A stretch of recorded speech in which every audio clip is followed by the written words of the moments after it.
Please listen carefully.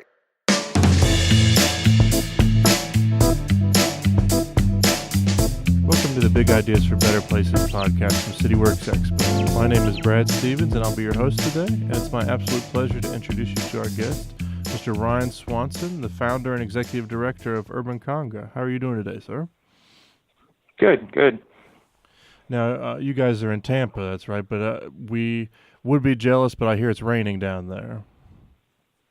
Yeah, the weather's not too great. It's supposed to be raining all week, so it's kind of humid and hot and rainy. Well, now, how long have you been doing Urban Conga down there? It's been about a little over 3 years since we started the Urban Conga. Well, and to be clear, that at the very beginning, that literally was just a conga line kind of thing going through the city. Is that right? Yeah. So kind of how it started was me and two other colleagues of mine were in our thesis for architecture, and we were tired of designing in the computer and kind of wanted to take our designs and begin to implement them out in a public setting. We didn't have any money, and kind of a big problem in Tampa is this strong surplus of underutilized spaces. So we decided to kind of just whip together some installations that would kind of begin to activate these spaces, and at a really low cost, kind of in that tactical urbanism sense. Some of those things were doing conga lines through the city, pushing a 12-foot beach ball, doing interactive projections, things of that kind of sort, little pop-up kind of installations, and then kind of expanded from there. Well, so now that you've been doing it for a little while, I imagine that your vision of kind of what you guys are doing and how you kind of articulate that has probably changed a little bit. So can you tell me, like, how do you define what it is that you guys are doing and what your vision is for what you want to see happen with this? Yeah, so we kind of transformed from just a couple of students in school kind of doing these pop-up installations. And then when I graduated, I worked at a firm and kind of started to see the impact that this idea of introducing not just cool installations, but this idea of how people are using these installations. And that's where this kind of concept of play came about.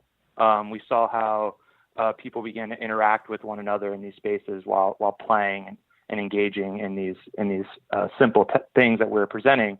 So from there, I kind of decided to, the two other guys that were kind of starting with me kind of moved on. They didn't really see it going anywhere, so they kind of did their own thing and kind of took it to become this design firm, really focused on promoting community activity and this idea of social interaction through play. So I really wanted to start developing more permanent ideas that would create kind of these playable environments in our city landscape, and how could we get people to actually, physically engage with one another rather than just doing a pop-up event that was nice and good and it activated the space for that time setting, but it really, just moved on, and then people kind of didn't engage with each other in that space anymore after we left. So it started to kind of come up with different concepts of looking at things that already existed in public spaces, such as, benches or tables, and how people were using those. And, people would kind of sit down and just check their phones. So how can we get people to put their phones down and actually engage with each other? And we kind of started coming up with ideas. One of our first things was creating a musical xylophone bench. So you can go up to the bench and play it like a marimba. So it gets people, talking to one another and playing this instrument, and they kind of forget about their social media for 20 minutes and actually begin to talk to the person next to them, and really becomes a spectacle, and looking at, creating public ping pong tables where people can play and interact and talk. It was really about kind of breaking down those social barriers that we kind of put up when we're in a public setting, and getting people to actually start engaging, and that in sense begins to activate the space that they're in. So that's where I kind of moved from the beginning kind of pop-up ideas to how can we make it more permanent within the city landscape.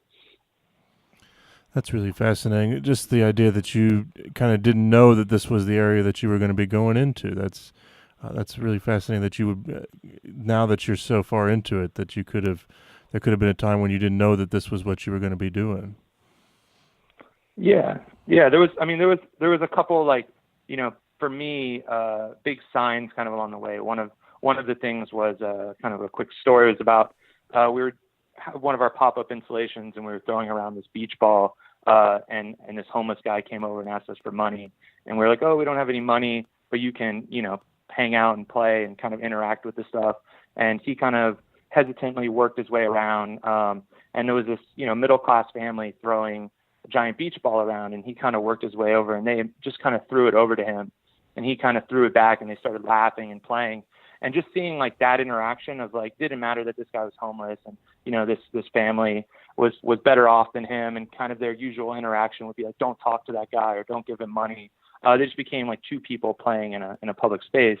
And seeing moments like that, I kind of really thought, maybe there's something here. Maybe if we start, take it back to the basics of the simple idea of play, something that we do as kids, and we go to a playground and we don't know the kid that's playing in the jungle gym, but we just walk over and interact, and that kind of innocence begins to happen. And for some reason, as we get older, we kind of lose that. So we kind of thought of how can we begin to really take that idea and start to implement it where as adults we can start playing more, and play kind of becomes more of, an acceptable thing in our kind of like daily routine. So those like moments like that really kind of made me keep into it, even though I didn't really know in the beginning where I was going to go with this or what was going to happen. It kind of just grew organically. So yeah, it was kind of an interesting kind of path to figuring out this.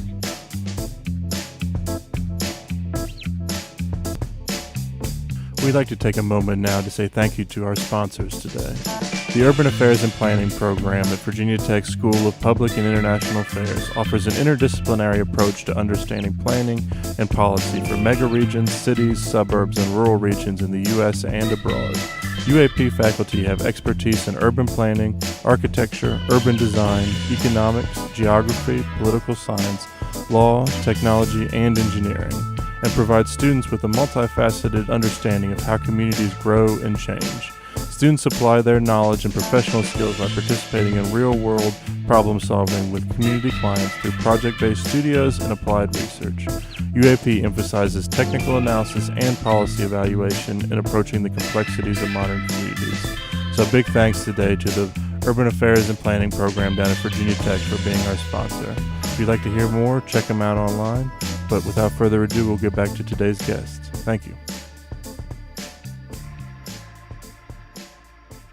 So kind of, you've mentioned a couple of times the importance of public spaces and how you saw that as underutilized, and that was something you wanted to dig into. Like, why did that seem like such an important thing for you when you started thinking about it? Well, so Tampa especially was kind of a perfect testing ground, because Tampa is a city that shuts down. It's a 9 to 5 city, and once people get off work, they get back in their cars and go home, and it really kind of killed all these kind of interesting kind of thresholds throughout the city, these different spaces, these little parks that people just didn't use. It just kind of sat empty. They were beautifully designed, but there was, for some reason, people just weren't using them. And really it came down to, the idea of programming it or activating those spaces. So I kind of just became intrigued in how we can begin to take over these spaces that people just walk by every day and can get them engaging in that space. And that's really where we saw this idea of, if people are playing in the space, not only are they interacting with each other, but it becomes a spectacle for others kind of walking or driving by. They kind of see people hanging out there and be like, oh, I never even noticed the space existed. And then, next day they kind of come out and maybe bring their own ball or bring something and begin to play in that space. And then it really begins to activate that space that once was just, people just walked by. Well, it's so interesting that I have to confess that when I was looking through your stuff, I wasn't thinking about kind of the nature that you've talked about how important it is for you that people connect when they're doing this. But it's interesting, very clearly to you, that that's an intentional part of what you guys are trying to do, is create something that gets people to talk to people and interact with those around them. Yeah, it's really about creating that conversation. I think, we can design a great urban fabric, we can design great buildings, great roads, great structure, but if you don't have a community that is engaging with one another, that nothing really matters anymore. If you don't really begin to activate a city or a community at that street level, people just kind of go on their routines, and it's kind of just a very dreary place to live, and you don't want to, live and work and kind of exist there. So we really kind of saw like how can we begin to create that conversation, and just looking at different simple ways of using this idea of play and really getting people to connect with one another. One of my most favorite quotes is from Plato. You can learn more from a person in an hour of play than a year of conversation. So, when you really get people playing with one another, those barriers break down and people actually begin to connect with one another. And when, you can connect with your neighbor, you feel safer to walk out in your streets and begin to utilize these public spaces. And yeah, I think, as with times and the times that are right now, people are becoming less and less, physically actually engaging with their neighbors and with their strangers around them. People are becoming more resistant to engage with a stranger on the street. So how can we, just do something simple to really break those barriers down? And that's kind of was a big thing for us to really start to develop that. Well, I'm intrigued to know, because I think, there's a certain generation, this younger generation, that I think you and I are probably both part of, the under 35 group, that I think kind of embraces this idea of play, and this concept of adulting is something we talk about, and it's hard to be an adult. But that's not something that I feel like I see so much in other generations. And I wonder how you've been able to kind of break down the barriers and make sure that this is not just a millennial thing, for lack of a better phrase there. Yeah, I mean, that definitely is and still is kind of a difficulty at times, especially working with different cities and working with the Parks and Recs department. A lot of people are hesitant that these things don't work. And that's where kind of us doing these small tactical urbanism kind of pop-up things in the beginning kind of helped show these people that people do want this, of all ages, of all demographics. And because the thing is, when we put these things out there, for example, a ping pong table, you start seeing people, coming out, from ranges of like 70 to 15 playing ping pong in the middle of the day when they're on their lunch break, wearing suits. And this is something, that a lot of cities in Europe have done, and you kind of see this in other models. But for some reason here in the U.S., we kind of like are hesitant to put out these elements. We don't really know what will happen. And because it was so different to them, it was definitely hard in the beginning. We had to kind of show people that this stuff does work and people are willing to use it. And it's really the biggest thing that we've kind of noticed is the more simple you make these playable elements to people, the more likely they are to use them. So, the idea of taking a bench is something that people see every day. People use every day in a public park. They sit down, do whatever on it, whether it's checking their phone or reading the newspaper. It's not something foreign to them. So we looked at how can we take this and create this kind of, really design it out and make it different and make it interesting, and then add that element of play to it. So it's kind of this everyday thing that people are used to seeing. But then this idea of play is added to it. So at that way, play begins to become a part of their routine. So people kind of recognize this idea of play as a regular thing. And I think that's the biggest thing is, right now play is really focused on like playgrounds, kids, or if we're going to go get drunk at a bar and play, at that bar. And it's really kind of designated to those kind of locations and not in the everyday setting where you're walking down the street and all of a sudden in the crosswalk is a piano that you begin to play, or like I said, a bench is kind of musical and you begin to hit it, or, there's tables that you can play chess on. It's just something that kind of isn't in that everyday setting. So the more we introduce in the everyday setting, the more it becomes a part of our daily routine. And that's kind of how we've started to kind of break through that barrier of people not really understanding it or people not trusting it. And then the more that we've done, the more people have seen the implications of it and the more people have trusted it. So that's kind of how we've kind of tried to navigate that those barriers and kind of begin to break through them. Well, it's interesting to me as well, because I think that you clearly recognize that this is more than just playing because we need to have fun, or playing that there are actual real and beneficial reactions to this. And it's intriguing to me because I think there are a lot of people that would probably look at your work and say, why are we going to invest in this? It's just, it's just so that people have a good time. But it really means much more to you, doesn't it? Yeah. And It's about, really beginning to make a downtown or make a city thrive, make that urban environment thrive. And it's about creating that activation. And, some of the things that we've implemented, like with a lot of our stuff, is to kind of show that and show how it can, economically affect a city. For example, like with our ping pong tables, we implement a paddles and balls program in downtown. So when people go to the table, there's a sign for them to go to a local business. So then they go to that business and they give their ID and they can get a paddle and balls and go out and play for an hour. But it gets people into that business, and it gets people, oh, maybe I'll buy a water here, or maybe, we'll look around the store a little bit. And then it really, helps that local business thrive through this table that's out in the public park. So there's different ways of really kind of looking at how not only, are these things fun and interactive and activating these spaces, but we can begin to, get the kind of local businesses and different things involved to really not only, boost the activity, but also boost the economic value of the area. So that's kind of, we really see this stuff as, really creating kind of this sense of community within our cities, and really bringing people together. And that really creates kind of a livable environment. And, with more people kind of moving back to the urban way of living, it really needs something that's an essential asset, is to really activate the streets at kind of that smaller scale level. So that's where we kind of see our work kind of beginning to do that.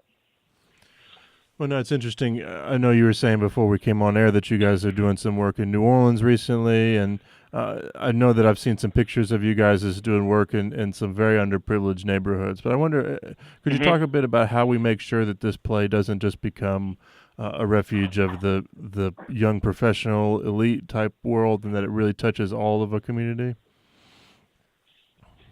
Yeah, I mean, I think the biggest thing is really looking at what we're doing and kind of in what locations. So, for example, like one of our projects in the lower Ninth Ward in New Orleans was about giving these people in this community that is still developing since Hurricane Katrina a place to call their own, a place that is a hub for people to gather. And we really focus on putting it at a spot that's the local laundromat. It's the local kids bus stop. It's the local grocery store for that area. So it's a place that people already gather and really begin to introduce this idea of play in these kind of everyday settings. So it doesn't become just this destination. And also focusing on how do we get people to play? How are people playing and how are people interacting with these things? Because, it can become kind of very, very kind of childish in ways if you kind of, make certain things certain ways. So we really kind of look at this idea of using design to, attract all ages and all demographics to the pieces and how they're engaging with it, using, newer technology to get people more intrigued with it. So we try to stay away from kind of, we don't want our things we want them to be poppy, kind of stand out, but we don't want them to look like it's something for just a kid to use.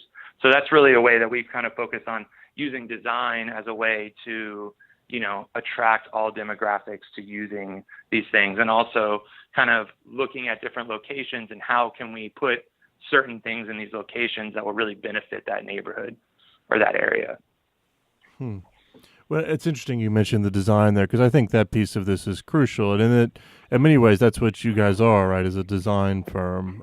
And yet that design is so important. And we've talked about this at Expo many times, that how you design things and how you create them matters in this situation. And so can you talk a bit about, like, when you're thinking about a ping pong table per se, like what is your thought process in terms of how to make that design work so that it does make people want to play with it? Yeah, so one big thing we kind of use with a lot of our stuff is we use kind of bright, iconic colors to really attract people and create an iconic gesture within a space that they're in. So with a lot of our ping pong tables, they're usually set in public parks or different public spaces that, might be kind of dull, might be kind of just these kind of, dreary paved places that people walk to get from point A to point B. So we use a like kind of bright colored tables to kind of very, attract and create the iconic gesture, but also, bring people over and kind of check it out. A lot of people we see kind of going up to our tables and kind of like, what is this thing? And then they kind of walk up and they realize that it's, that it's a ping pong table and they can play and interact with it. So we use that idea of design to really catch people's eye and bring them over, and then they kind of see that play aspect, and that play aspect keeps them there and kind of gets them engaging with the piece. So like our ping pong tables, we kind of looked at a design that's very sleek and kind of looks like it's emerging from the ground. And like I said, we use these kind of bright poppy colors to bring people over. With some of our benches, we create kind of these organic kind of gestural forms that create different seating arrangements, but also look like, something flowing from the ground. So people kind of walk over and check it out almost like as a public art piece, but then see that there's more functionality to it and begin to interact and play with it. So that's kind of how we look at using the idea of design, of creating these elements that exist in spaces already, but really create a kind of eye-popping, eye-catching gesture that really brings people over and attracts them to it. It's so interesting in some ways. I've noticed that your benches are musical, and I know that you guys have done some other musical events and things. And the ping pong, that's a sports thing to some, or a game type thing. What kind of play do you guys? You've obviously mixed it up a little bit, but is there kind of are there things that you found have worked better than others in this world? Yeah, we really focus on all of our work being focused on the idea of open-ended play. So there's never really a direct end result when you're playing with the installations. We want people to keep coming back and then to keep experiencing, having a different experience when they play with the elements. So, it's not something that you conquer and you're done with it. We want people to come back. And so through the idea of music, people can constantly create new things. It really creates this idea of exploration in the space. And so looking at the ping pong table through sports, there's always an end result. You can challenge other people and say, hey, let's go to the park and I'll play you. I bet you, I can beat you. So it brings people back to that location. So yeah, our biggest thing is focusing really on this idea of open-ended play, no end results, and really, gets people creating and, inspiring and kind of exploring in these spaces. And we also really look at the idea of free choice learning. How can people begin to learn and develop through our installations to this idea of play, whether it's through playing songs and kind of investigating the idea of different notes through a color code system, or using lights and focus on color mixing through LEDs. So we really kind of look at this idea of how can people not only just engage with this, but also it helps that person develop, because, play is something that you look at, scientific facts of how kids develop through this idea of play. It's the natural process of human growth is through play. So how can we begin to create that kind of through our installations, that it's not just something you go do, you're done with, and then you never want to come back again. So yeah. It sounds like this is really something that, for me, from my perspective, I'm wondering how much creativity can come out of this. That is part of the goal of getting someone to engage in one of these activities and playing on that ping pong table or playing with that bench, is that to get them to think when they move on to be in a more creative and open mind place as they experience the rest of their community. Yeah, definitely. We definitely are looking to really kind of spark that creativity through playing with these different installations. Really begin to inspire people, and like I said, we don't want to be the end result. Maybe these people come back and, begin to play in the space in a different way. They begin to figure out, one thing we've seen with a lot of our stuff is, people begin to play on it in different ways, whether it's people, jumping bikes over it, or kids climbing to the top of it and, kind of creating their own little environments and their own little world. So it's really about kind of creating these elements that are kind of, helping people become more inspired to be creative, whether it's in that space or whether it's in another space that they travel to next. So definitely. Now, I imagine that you still run into people that say play is too childish, or I'm too old to do any of these things, or, that's not something that I do. How do you kind of respond to those folks? I try to get them to play, to really experience that, maybe challenge them in a game of ping pong. But no, we definitely do experience people that, especially dealing with cities and code. A lot of the times we throw out the word play and people immediately associate our work with playgrounds. So a whole ton of, code restrictions pop up. We have to do this and this. So we found different ways of kind of talking about our work to those kind of naysayers in different ways, and kind of looking at it as, talking about it as interactive art, or looking in the public art realm, and kind of, wording the work in a different way that will kind of allow them to accept it, and showing them kind of the more benefits that they'll understand, whether it's, like, look, you'll get more people in this park through this element. We'll kind of track it and show you how many people are using this per day, and you'll see how much the businesses are benefiting from that. So really kind of showing them the economical value of it. And you still get people, like we had when we put out our first ping pong table, people were worried about a ball. The city was worried about a ball hitting a person walking by. Or one of their biggest concerns was actually the homeless having sex on it. That was something that came up in the meeting, which we thought was outrageous. But that was a concern. And once we showed them, we put it out there on a trial run, and the city became accepting of it and understood it. They wanted more. So it's really just about, kind of putting it in their face and showing them things. And that's how we kind of use this idea of tactical urbanism sometimes, to show how this stuff would work. And luckily now we've built up enough of our work to really, and gotten, a decent number of good clients to show other people, like, look, it's working here. We can bring that there. But in the beginning, it was definitely, hard to get around those people. And it was really just showing them through getting them to play through kind of smaller pop-up installations, and showing, look, like, this is stuff that people will use and people will benefit. And yeah, we've kind of turned a lot of people that were naysayers in the beginning to really understanding it and seeing the value in it. That's so great that you guys have been able to do that. It's interesting how this stuff has happened. I think about, the broader tactical urbanism, and how it's kind of forced cities to reevaluate how they do these kind of things. And it's, I think I was talking to someone earlier today about the importance of humility in these things. And it just seems like we really need people that are willing to take a step back and think creatively and say, I don't know the answers, but let's try something. And you guys is, I think, a great example of people trying something and it doing wonderful things for parks and public spaces in a lot of areas. Yeah, it's been great. And like, we've had a lot of big organizations. Like, we worked with a Major League Baseball, the Tampa Bay Rays. They supported it. So, they did a ping pong table out in a public park down here, and we did a big playable installation inside their stadium. So it's really about these large organizations also taking a stand and understanding the importance in this, whether it's in their work environment or out within the city that their employees are living in. So I think that's also helped. I think I mentioned earlier, we're working, with a company, Kaboom, that is a big national company with playgrounds, and they're starting to see the importance of, not just focusing on kid play, but how can we do the same idea and introduce play everywhere, which was an initiative they started. So I think that's helped us, and big with getting people to kind of buy into this, because when bigger, larger organizations are a part of it, people tend to start accepting it a little bit more. That is certainly true, for better or worse. Yeah.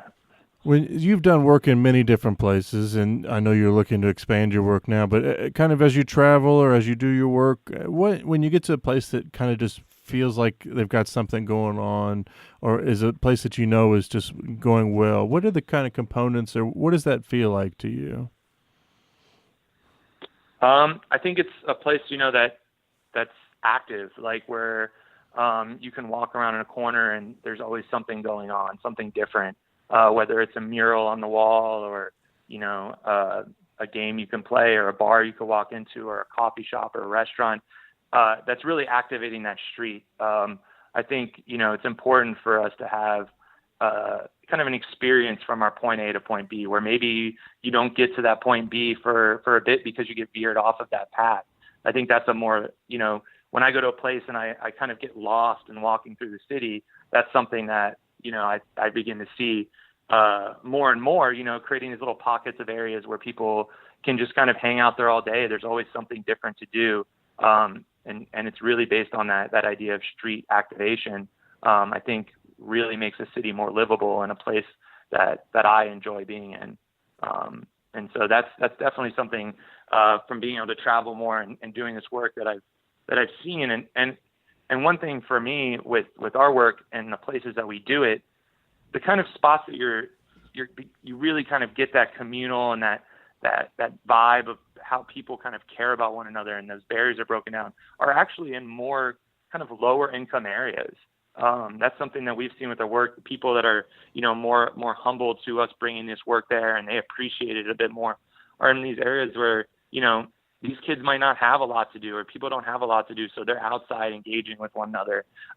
Working in the lower Ninth Ward was, an amazing experience for us of how, kind of open their community was to us. We're coming in there and, working with them on installing this installation, but, people inviting us over to barbecues, people kind of the community really opening their hands to people just kind of coming in and being a part of a place like that, kind of makes you kind of see what a community is about and how you don't need all these like fancy things sometimes, but maybe it's just about how can we really create these experiences, these way of people bringing people together and breaking down those barriers. And these cities some of these communities already have that. And it's definitely kind of eye-opening to see that and kind of be a part of that.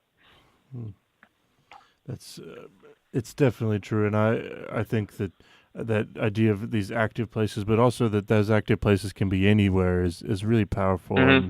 And that I think it kind of speaks to going back to the urban renewal times, and we all know what a travesty that was in many places.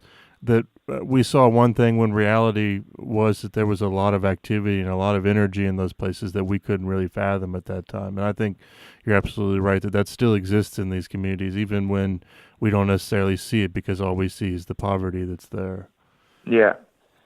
Well, now, you've been doing this for a little while now, and you guys have kind of, I don't want to say blowing up, but maybe blowing up, and some big things happening. Kind of what is some of the stuff that you've learned along the way that you think what you'd want to pass on, or that's kind of you weren't expecting to learn?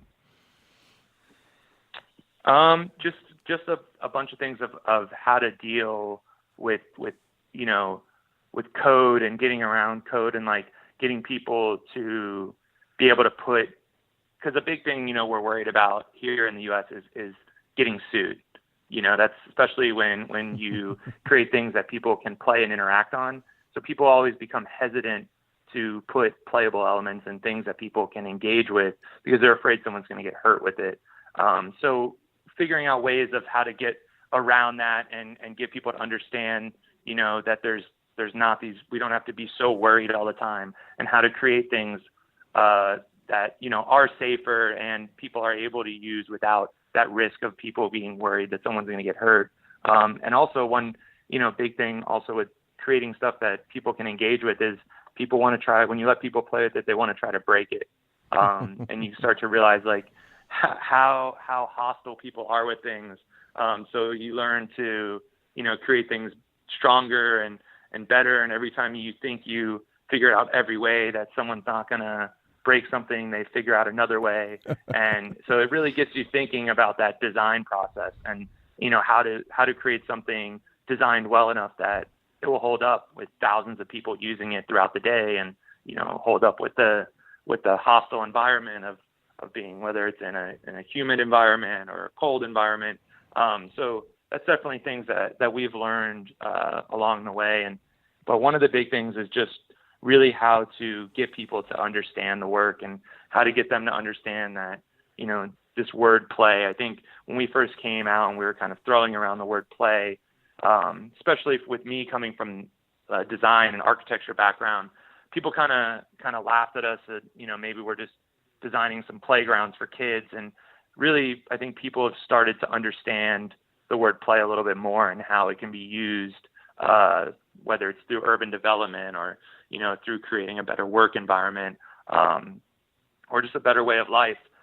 So that's been something big that we've learned is how to address people about play and kind of educating people through play, and how much, people are starting to understand that play isn't just this word that, is just about our youth and our childhood, and that it kind of gets forgotten until we have a beer maybe or something at night, and how it can be introduced to our daily lives.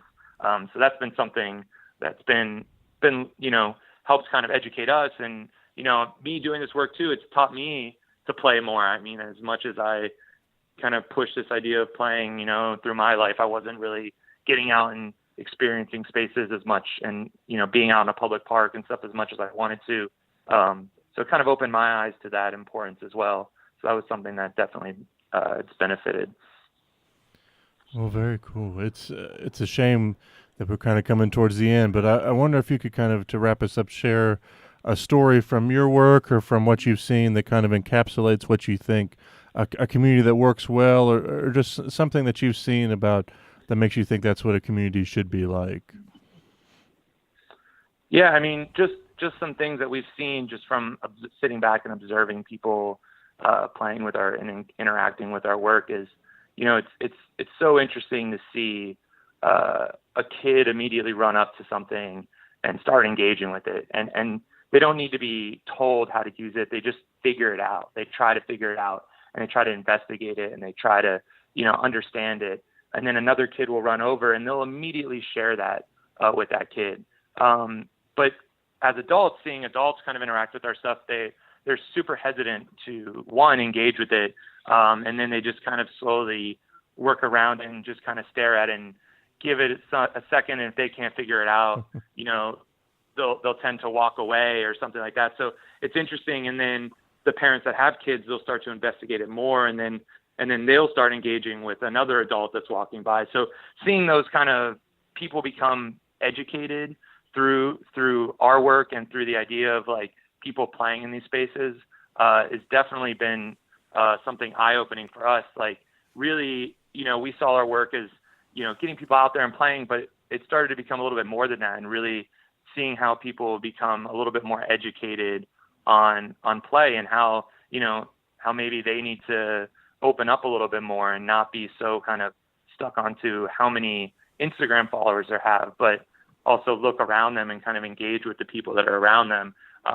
And that's been something, like seeing people do that and seeing people put down their phones and engage with one another through, a simple game of ping pong has been eye-opening. And, for us, like, we go out sometimes and give some homeless guys a paddles and begin to have games with them and start talking to them. And you get to hear different stories and kind of their lives. And it's just a good way, and something that, I never would have really done before. And it's a great way to just break down a barrier and really get people to come together over. And I think, especially with the way times are now, I think that's something important. It's important for people to kind of take a step back and just, get to know the people around them. And I think there's nothing better than simply playing a game. So yeah. Well, what a powerful indictment to end on. Those of y'all listening, you heard it from Ryan. Go out and play with somebody, play with your neighbors, and meet them this afternoon. Yeah, get out and play. Absolutely. Well, thank you so much for taking the time. If y'all listening are interested in Ryan, you can check him out online at the Urban Conga. You can check us out online at cityworksexpo.com. That's cityworksxpo. And thank you again so much for taking the time today, Ryan. I love the work that you guys do. Thanks, Brad. Appreciate it. Thanks for having me on.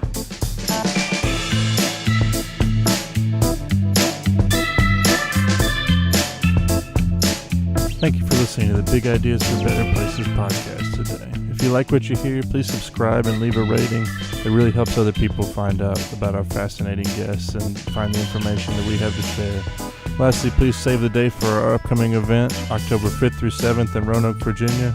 And keep up to date by following us on Facebook and checking out our website, cityworksexpo.com. That's cityworksxpo.com. Thank you guys again, and look forward to seeing you next week. Thank you.